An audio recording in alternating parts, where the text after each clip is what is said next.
اليوم سأشاركك بعض النصائح والإرشادات للتعلم السريع والفعال، سواء كنت ترغب في اكتساب مهارة جديدة أو تحسين مهارة قائمة. فلنبدأ. الخطوة 1: تحديد الهدف. أول خطوة هامة في تعلم أي مهارة هي تحديد هدفك. اسأل نفسك: لماذا تريد تعلم هذه المهارة؟ ما هي الفوائد التي ستحصل عليها من تحقيقها؟ قد تكون الإجابات متنوعة، مثل تحسين فرص عملك أو التوسع في دائرة معارفك.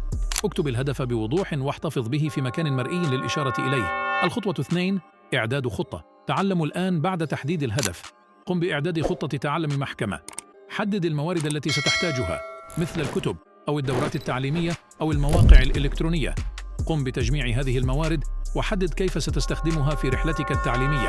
الخطوة 3: قسم المهارة إلى أجزاء صغيرة. قد تبدو المهارة الكبيرة والمعقدة في البداية، لذا يوصى بتقسيمها إلى أجزاء صغيرة ومتناهية الصغر.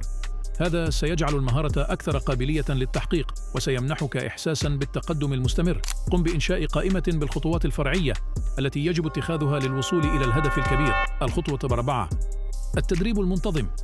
من المهم أن تتدرب بانتظام على المهارة التي ترغب في تعلمها. حدد جدولاً زمنياً واضبط مواعيد للتدريب اليومي أو الأسبوعي. حافظ على التزامك بالجدول واعتبره تزامناً مع التزامك بنفسك. الخطوة 5: استخدام تقنيات التعلم المناسبة. هناك العديد من التقنيات المساعدة التي يمكنك استخدامها لتسريع وتسهيل عملية التعلم. على سبيل المثال، يمكنك استخدام تقنية المراجعة العميقة عن طريق إعادة كتابة المعلومات بنفسك وشرحها لشخص آخر.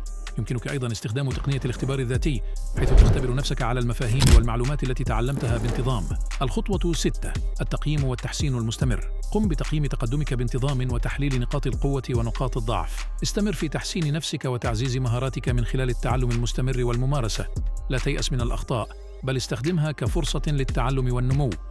باستخدام هذه الخطوات والإرشادات يمكنك تعلم أي مهارة بسرعة وسهولة. تذكر أن الاستمرارية والتفاني هما المفتاحان للتحقيق، لذا ابدأ الآن في تحقيق أهدافك وتطوير نفسك من خلال التعلم المستمر.